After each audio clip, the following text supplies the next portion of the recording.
have just been there watching and seeing what is going on, while it all lasts. But however, I want to say that what is going on in Rivers State is indeed a pitiable situation, because Rivers State being, one of the foremost states in Nigeria that lays the golden egg that, that we are all celebrating today, going through what is happening today for me is uncalled for. And I can tell you for sure that karma, they said he lives in the house of everyone.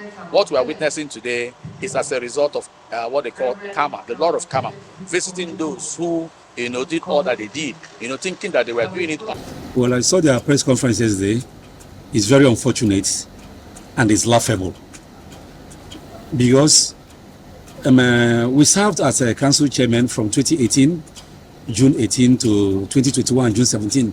Before we left office, the former governor of Rivers State, Wike, who is the FCT minister now, seized the allocation of the 23 local government councils in Rivers State.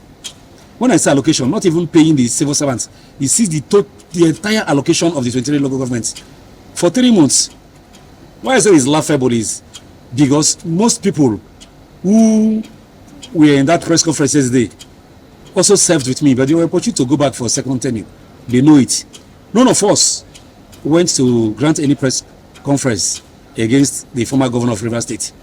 And these ones who are serving their first tenure, that's also with them, were the ones who paid us our salaries after we left office. We were out for 3 months. The civil servants, the politicians, we were out for 3 months. And when we left office, the people that took over from us paid us our salaries, our 3 month salaries. The other team, impress and the security votes, they took to manage without saying that these were the people who worked during that period. So what is good for one person is good for another person. Since they paid us, they should also wait. The new people who are coming in, or whoever that is coming in, or whoever that is going to be in charge of the local government, we also pay them. So going to grant a press conference that they want the state governor to pay, to release the salaries. No. As I'm speaking to you, local government staffs, the civil servants are receiving their salaries. It's just them. So they should be happy that even people are receiving their salaries. Because during our time, for 3 good months, we never saw anything called allocation. Let's not even talk about Paris refund or talk about excess crude money that came to the state. He never gave any local government 1 dime from those money. But they are due to the local government to handle. But we never got it. So now why are they shouting? They should not shout, because it happened to us. It happened to us.